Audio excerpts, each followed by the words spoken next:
کیا یہ ایگزیکٹو اختیار کا جائز استعمال ہے یا کانگریس کے اختیار کو خاطر میں نہ لاتے ہوئے اقدام کی کوشش؟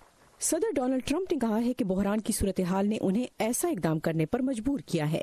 لہٰذا ہم اپنی جنوبی سرحد پر قومی سلامتی کے بحران سے نپٹیں گے۔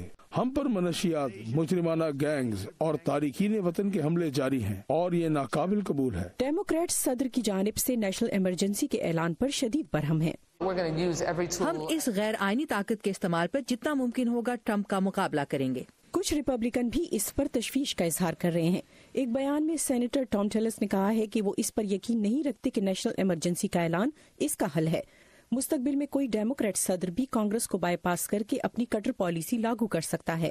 کچھ ریپبلکن عوامی نمائندے صدر ٹرمپ کے اقدام کی تعریف کر رہے ہیں۔ وہ پارٹیوں کی سیاست سے ہٹ کر امریکی عوام کی سلامتی کو ترجیح دے رہے ہیں۔ میں اس کا مکمل احترام کرتا ہوں۔ پبلک پالیسی گروپ صدر ٹرمپ کے اس اقدام کو چیلنج کر رہے ہیں۔ توقع ہے کہ ریاست کیلیفورنیا قانونی راستہ اختیار کرے گی۔ یہ کوئی 9/11 کا بحران نہیں جیسا کہ سن 2001 میں تھا، اور یہ 1979 میں ہونے والا ایرانی یرغمالوں کا معاملہ بھی نہیں۔ کچھ قانونی ماہرین کا خیال ہے کہ وائٹ ہاؤس کا ایمرجنسی اعلان کا جواز عدالت میں کمزور ثابت ہوگا۔